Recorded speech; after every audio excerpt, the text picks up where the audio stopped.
Very good evening दोस्तों। दोस्तों, गुप्ता जी की पाठशाला यूट्यूब चैनल में आप सभी का स्वागत है। हम लोग बायोलॉजी के क्लास के तहत चल रहे थे। तो बायोलॉजी क्लास में हमने ये वादा किया था आपसे कि हम एमसीक्यू का नया जो है एमसीक्यू का सीरीज लेकर के आएंगे, जिस चैप्टर को हमने पढ़ा यानी ब्लड सर्कुलेशन को। ठीक है, तो ब्लड सर्कुलेशन से रिलेटेड जितने भी क्वेश्चंस बनेंगे जो कि आपको किसी जनरल बुक में नहीं मिलते, वो यहाँ पर आपको पढ़ने को मिलेगा।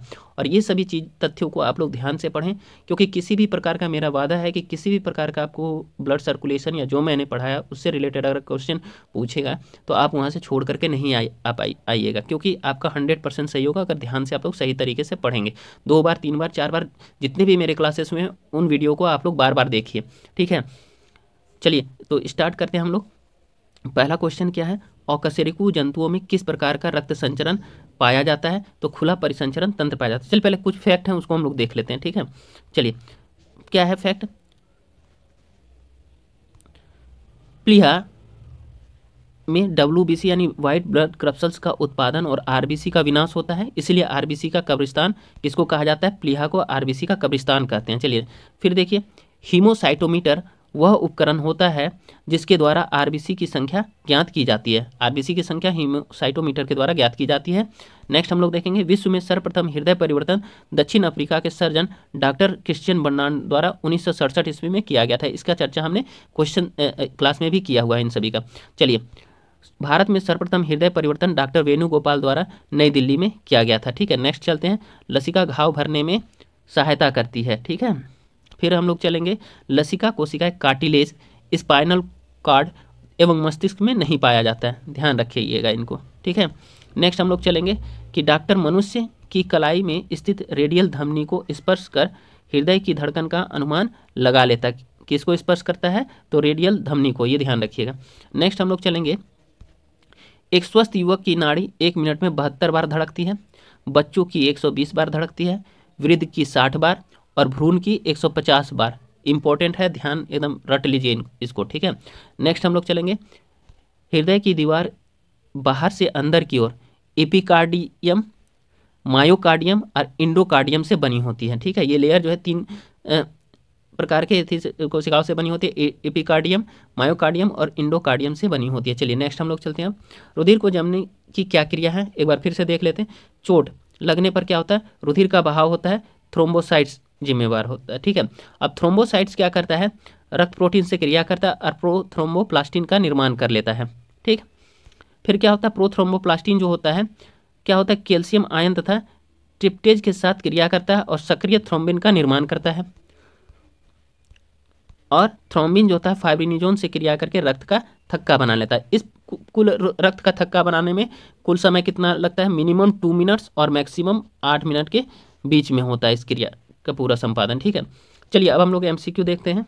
पहले तो लाइनर फॉर्मेट में है, उसको देख लेते हैं। चलिए पहला क्वेश्चन हम लोग देख रहे हैं। फर्स्ट क्वेश्चन है कि अकशेरुकी जंतुओं में किस प्रकार का रक्त संचरण पाया जाता है? तो ये जो पाया जाता है खुला परिसंचरण तंत्र पाया जाता है। चलिए, मनुष्य का परिसंचरण तंत्र कैसा होता है? तो बंद एवं दोहरा होता है। नेक्स्ट हम लोग चलेंगे, हृदय की दीवार से कौन सा सिरा रक्त लाता है? तो हृदय की दीवार से जो है कोरोनरी सिरा जो है रक्त लाता है। नेक्स्ट हम लोग चलेंगे, हृदय को रक्त पहुंचाने का कार्य कौन करता है? तो ये भी कोरोनरी धमनी करता है। ठीक है, नेक्स्ट हम लोग चलेंगे, हृदय का धड़कन है, हृदय का धड़कन क्या है? संकुचन यानी सिस्टोल और शिथिलन यानी डायस्टोल।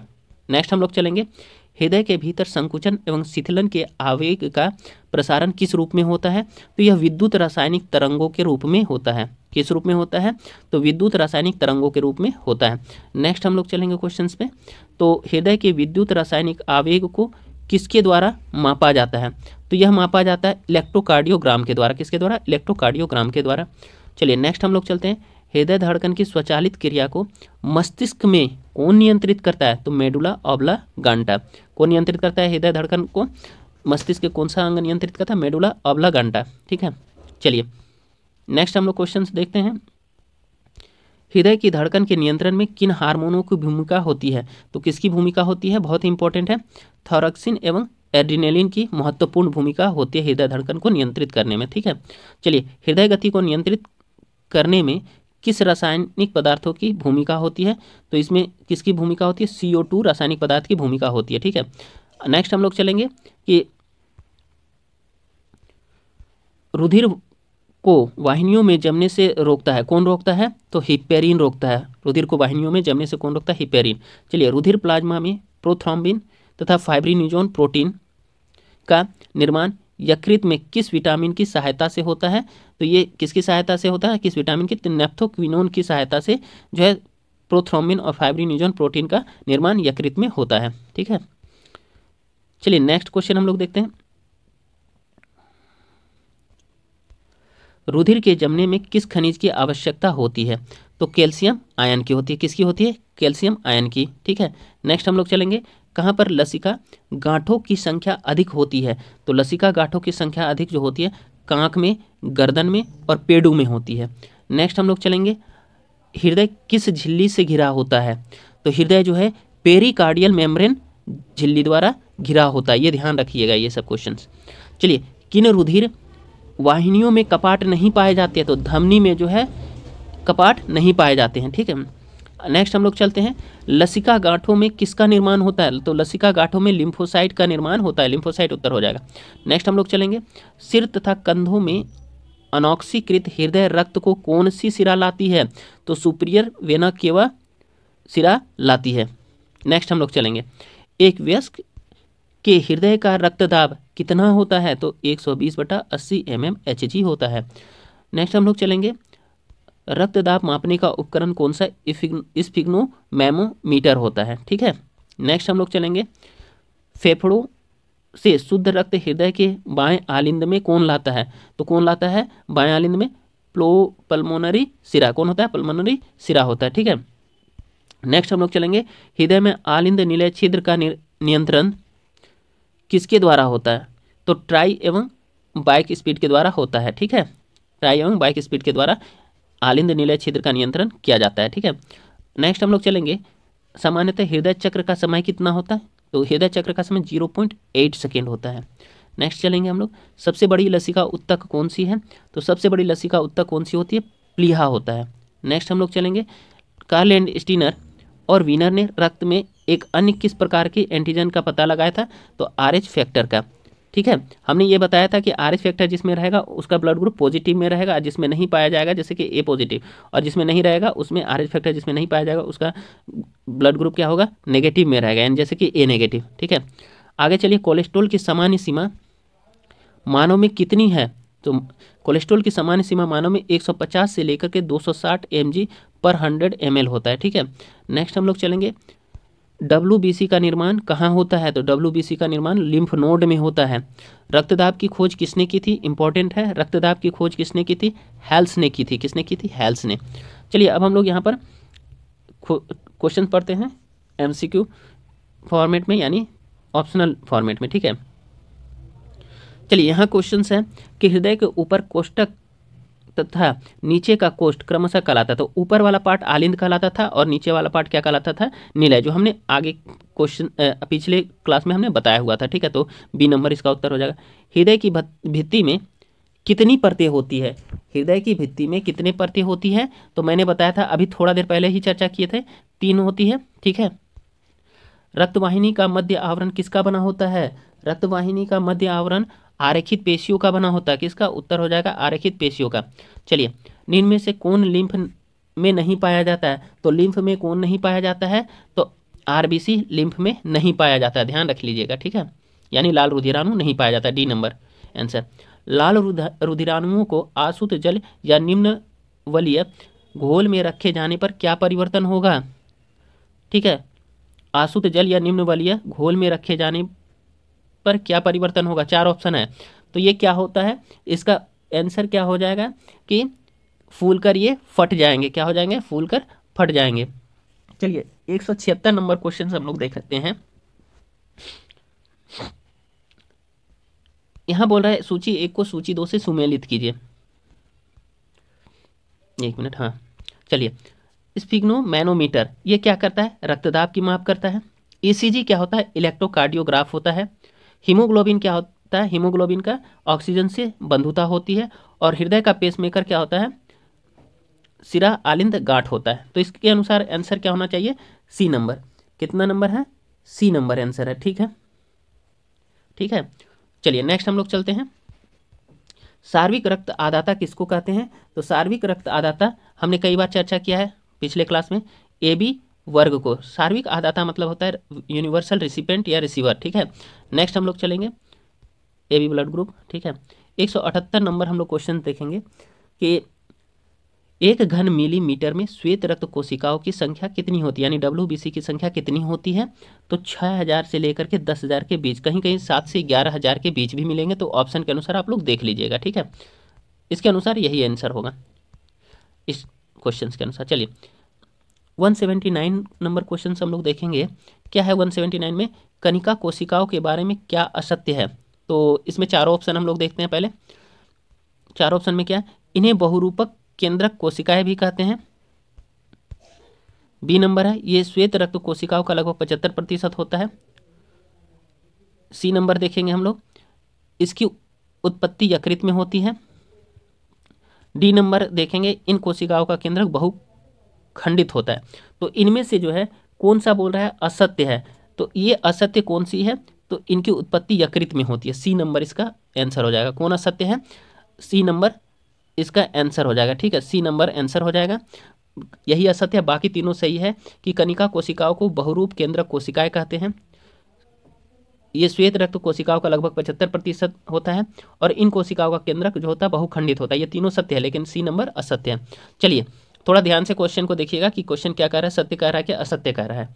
ठीक है, अब हम लोग यहाँ क्वेश्चन देखते हैं, कनिका कोशिकाओं की कमी से कौन सा रोग हो जाता है? तो ये जो होता है हमने चर्चा किया है क्लास में, सारे क्वेश्चंस यहाँ बहुत सारे क्वेश्चन है जिसका हमने मोर देन 90% का हमने पिछले क्लास में चर्चा कर दिया है। तो आप लोग इसको क्लास को बार बार बोल रहे हैं, जाकर के देख लीजिएगा तो कोई भी क्वेश्चंस नहीं छूटेंगे। चलिए, कनिका कोशिकाओं की कमी से कौन सा रोग हो जाता है? तो ये होता है ग्रेन्युलोसाइटोपिनिया। ग्रेन्युलोसाइटोपिनिया। चलिए नेक्स्ट हम लोग देखते हैं, 1 क्यूबिक मिलीमीटर रक्त में लगभग कितनी एरिथ्रोसाइट्स पाई जाती है? तो ये कितनी एरिथ्रोसाइट पाई जाती है?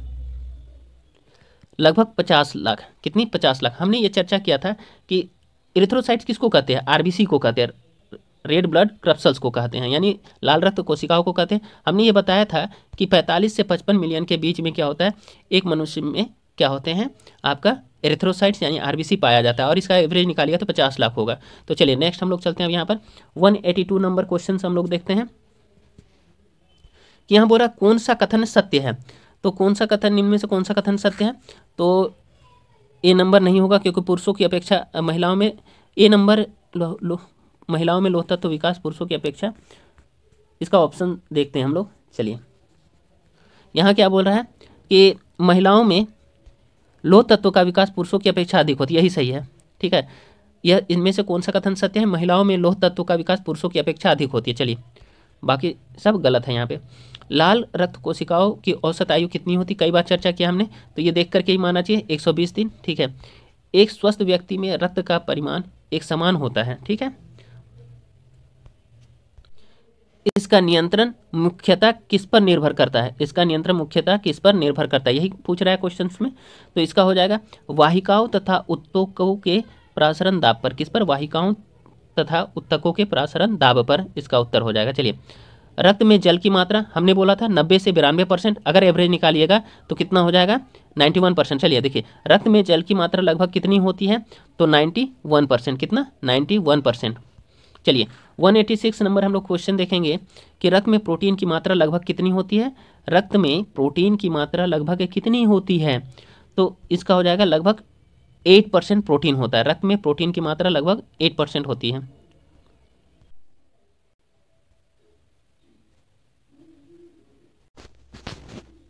चलिए दोस्तों, नेक्स्ट क्वेश्चन हम लोग कहते हैं 187 नंबर क्वेश्चन है कि निम्न में से कौन सा कथन सत्य है? तो देखिए क्वेश्चन क्या बोल रहा है कि कौन सा कथन सत्य है, तो इसमें सी नंबर आंसर हो जाएगा। रक्त में मुख्यतः एल्बुमिन, ग्लोब्यूलिन, प्रोथ्रोम्बिन तथा फाइब्रिनोजन नामक प्रोटीन पाई जाती है। ठीक है, अब नेक्स्ट क्वेश्चन हम लोग चलेंगे, रक्त कोशिकाएं कितने प्रकार की होती है? तो रक्त कोशिकाएं 3 प्रकार की होती है। कितने प्रकार की? 3 प्रकार की। नेक्स्ट क्वेश्चन हम लोग देखेंगे 189 नंबर में कि निम्न में से कौन सी कोशिकाएं रक्त की कोशिकाएं नहीं हैं? तो इसमें कौन सी नहीं है? तो यकृत कोशिकाएं रक्त की कोशिकाएं नहीं, चूंकि आरबीसी होता है, डब्ल्यूबीसी भी होता है रक्त कोशिका, और बीमाणु यानी प्लेटलेट्स भी होता है। चलिए नेक्स्ट देखेंगे, मिलाना है यहाँ पर 190 नंबर क्वेश्चन देखेंगे। श्वेत कोशिकाएं को क्या कहा जाता है? देखिए सुमेलित ए नंबर का कौन हो जाएगा? 3 नंबर यानी ल्यूकोसाइट हो जाएगा। बीमाणु को क्या कहा जाता है? थ्रोम्बोसाइट यानी बी का कौन सा हो जाएगा? 4 हो जाएगा। लोहित कोशिकाओं को क्या कहा जाता है? यानी आरबीसी को एरिथ्रोसाइट कहा जाता है, और प्रोटीन को ग्लोबुलिन कहा जाता है। ठीक है, तो इसीलिए कौन सा हो जाएगा? 190 नंबर का आंसर हो जाएगा बी नंबर। ठीक है, बी नंबर। देखिए श्वेत रक्त कोशिकाएं ल्यूकोसाइट, बीमाणु को क्या कहेंगे? तो थ्रोम्बोसाइट, लोहित कोशिका को हम लोग क्या कहते हैं? एरिथ्रोसाइट, सी का 2। ठीक है, उसका प्रोटीन ग्लोबुलिन, ए नंबर। ठीक है, नेक्स्ट चलते हैं 191 नंबर हम लोग क्वेश्चन देखेंगे कि लाल रक्त कोशिकाओं का विघटन मुख्यतः शरीर के किन अंगों में होता है? तो यह किस अंग में होता है विघटन? अस्थि मज्जा में होता है। ठीक है, नेक्स्ट हम लोग चलेंगे, लाल रक्त कोशिकाओं का विघटन मुख्यतः शरीर के किन अंगों में होता है? तो यकृत और प्लीहा दोनों जगह होता है। यहाँ पर आंसर मुख्यतः पूछेगा तब तो यकृत और प्लीहा दोनों जगह मारिएगा। ठीक है, चलिए लाल रक्त कोशिकाओं के दोनों पृष्ठ किस आकृति की होती है? तो दोनों पृष्ठ जो होती है अवतल होती है। कैसी होती है? अवतल होती है। चलिए नेक्स्ट हम लोग चलेंगे, ग्लोबिन का विघटन 194 नंबर, ग्लोबिन का विघटन किस तत्व के रूप में होता है? तो ग्लोबिन का विघटन जो होता है वो अमीनो अम्ल के रूप में होता है। नेक्स्ट हम लोग चलेंगे, हीमोग्लोबिन क्या है? तो हीमोग्लोबिन क्या होता है? एक प्रकार का जटिल प्रोटीन होता है, यानी डी नंबर इसका आंसर हो जाएगा। नेक्स्ट हम लोग देखेंगे, रक्त में सामान्यतः हीमोग्लोबिन की कितनी मात्रा होती है? तो रक्त में हीमोग्लोबिन की मात्रा जो है ए नंबर ऑप्शन हो जाएगा 15 ग्राम प्रति 100 मिलीमीटर होता है। चलिए नेक्स्ट में हम लोग देखेंगे, रक्त के वर्गीकरण की पद्धति किसने दी थी? तो रक्त के वर्गीकरण की पद्धति किसने दी थी? तो इसका सी नंबर कार्ल लैंडस्टीनर ने, यानी लैंडस्टीनर ने। सुमेलित कीजिए, उच्च रक्तदाब। तो देखिए उच्च रक्तदाब को क्या कहा जाता है? उच्च रक्तदाब को हाइपरटेंशन कहा जाता है। क्या कहा जाता है? हाइपरटेंशन। ठीक है, और अल्प रक्तदाब को क्या कहा जाता है? अल्प रक्तदाब को हाइपोटेंशन कहा जाता है। हीमोफीलिया में क्या होता है? हीमोफीलिया में आघात से रक्तस्राव होता है। और रक्तता क्या होता है? तो देखिए अरक्तता जो होता है वो किसकी कमी के कारण होता है? तो ये होता है आपका अरक्तता हीमोग्लोबिन की कमी के कारण। तो इसीलिए इसका ऑप्शन आंसर क्या हो जाएगा? इसका आंसर हो जाएगा 199 नंबर का ऑप्शन हो जाएगा बी नंबर। ठीक है, ठीक है, बी नंबर मिल जाएगा, देख लीजिएगा, मिला लीजिएगा।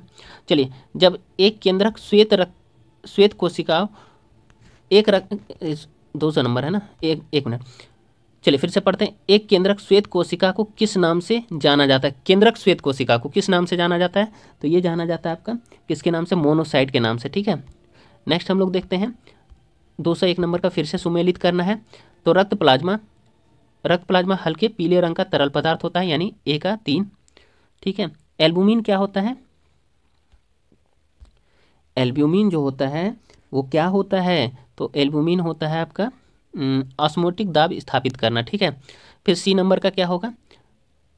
एक मिनट यार, ऑप्शन के अनुसार देखते हैं। चलिए सी नंबर ग्लोबुलिन का क्या होता है? ग्लोबुलिन का हो जाएगा संक्रामक रोगों से रक्षा। ठीक है ना, ग्लोबुलिन का क्या हो जाएगा? संक्रामक रोगों से रक्षा।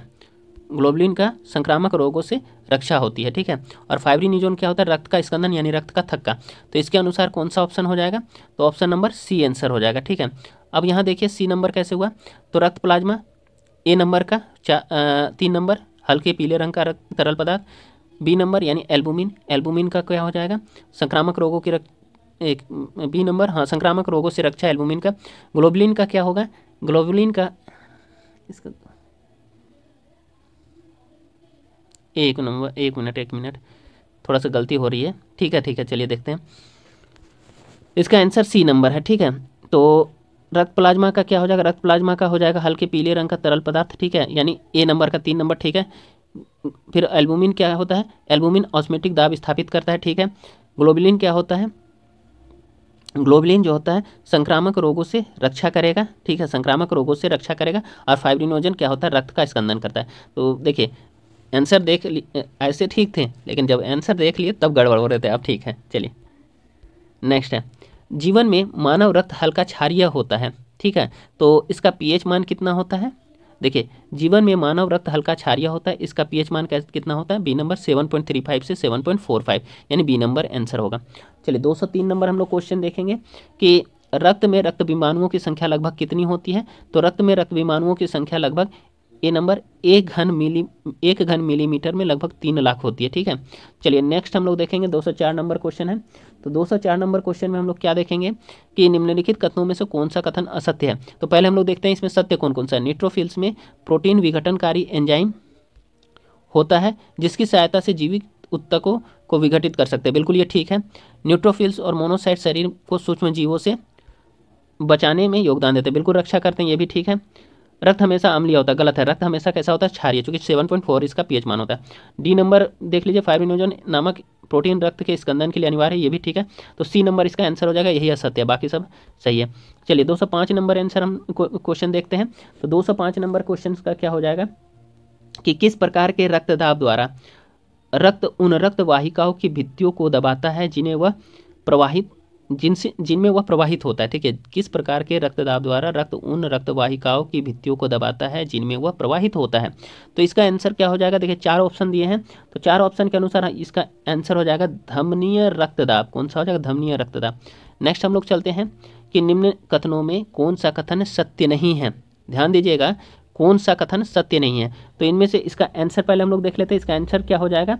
इसका आंसर हो जाएगा कौन सही नहीं है? तो सी नंबर सही नहीं है, यही इसका उत्तर हो जाएगा। अब देखते हैं सत्य कौन कौन सा है, एक बार चर्चा कर देते हैं।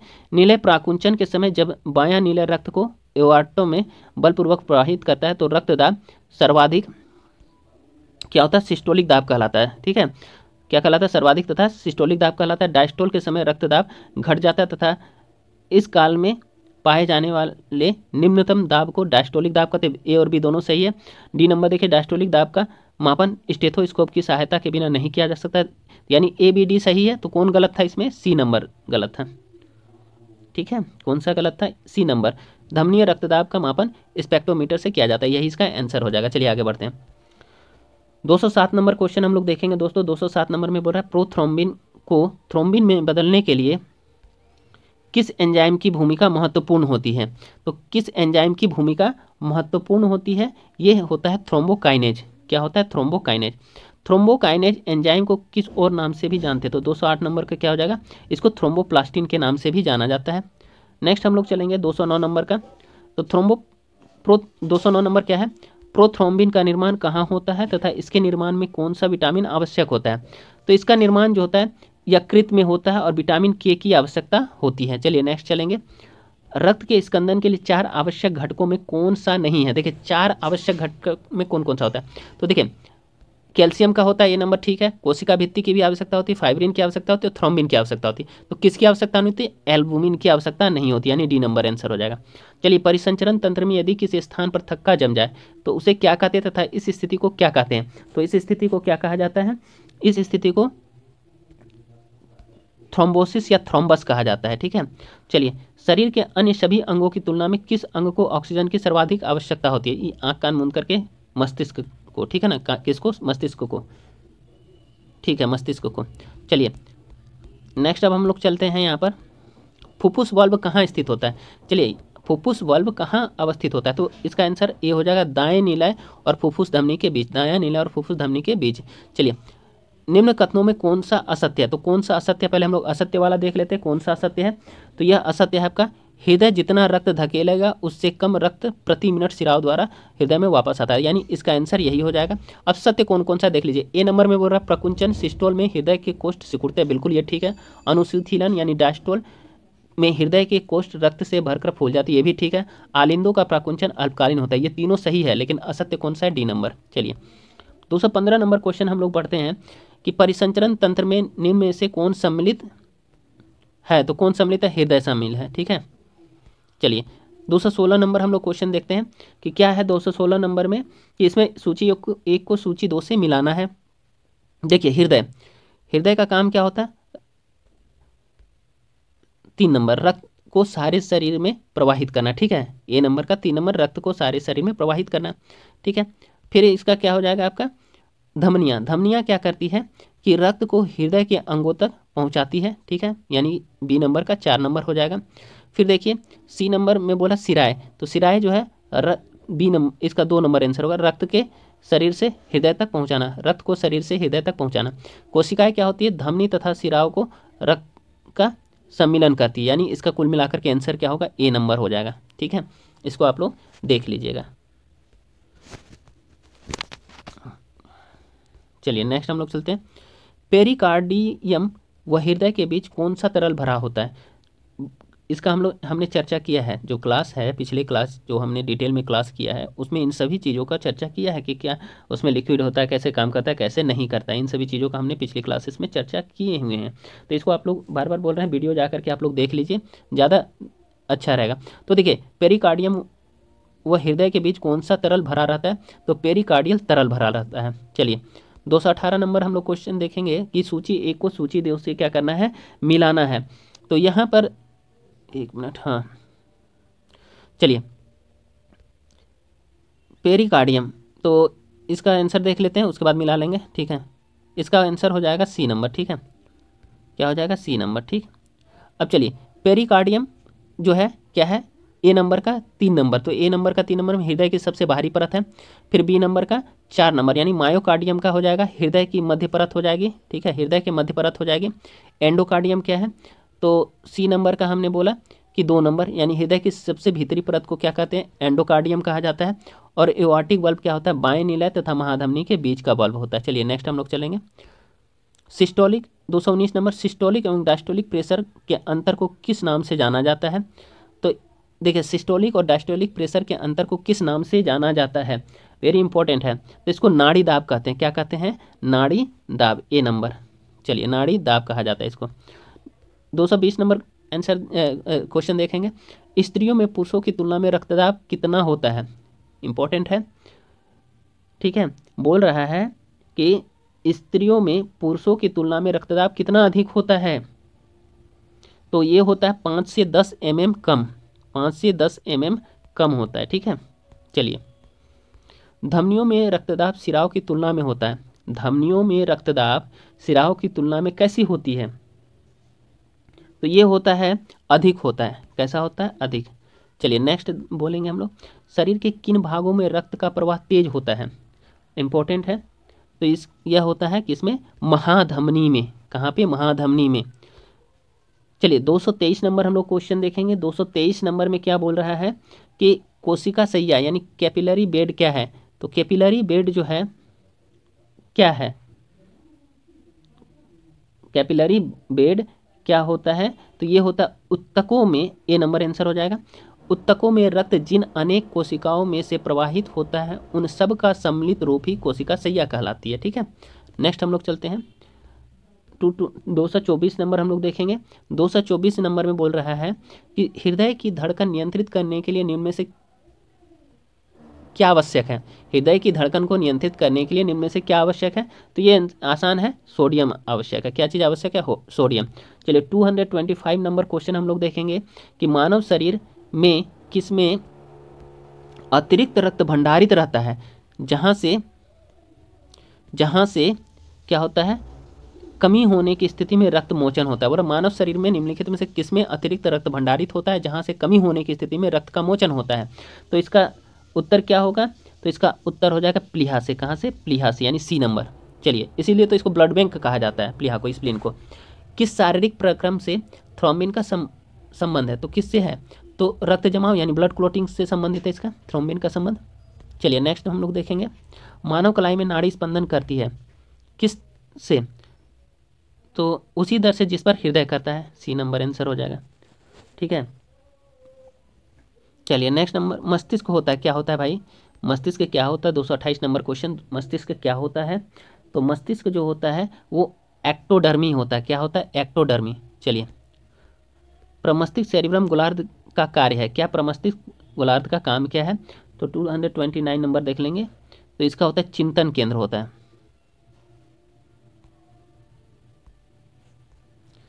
चलिए देख लेते हैं और कुछ है इससे संबंधित। चलिए दोस्तों, रक्त से संबंधित जितने भी रक्त परिसंचरण तंत्र से संबंधित जितने भी क्वेश्चन थे वो सभी अभी समाप्त हो चुके हैं। अब हम लोग नेक्स्ट में घटना चक्र नेक्स्ट वीडियो में देखेंगे, उससे संबंधित जितने भी क्वेश्चन होंगे उसका कल हम चर्चा करेंगे। तब तक के लिए बायोलॉजी क्लास आज यहीं समाप्त होती है। आप लोगों का बहुत बहुत धन्यवाद। दोस्तों, आप लोग मेरे चैनल को लाइक कीजिए, सब्सक्राइब कीजिए, शेयर कीजिए और अधिक से अधिक जितने भी सोशल मीडिया उन सभी में शेयर कीजिए और सब्सक्राइब कीजिए। ठीक है, धन्यवाद आपका। Good night. कल फिर से हम सेम फ्लेवर के साथ आपका अगले वीडियो में आपके समक्ष प्रस्तुत होंगे। धन्यवाद।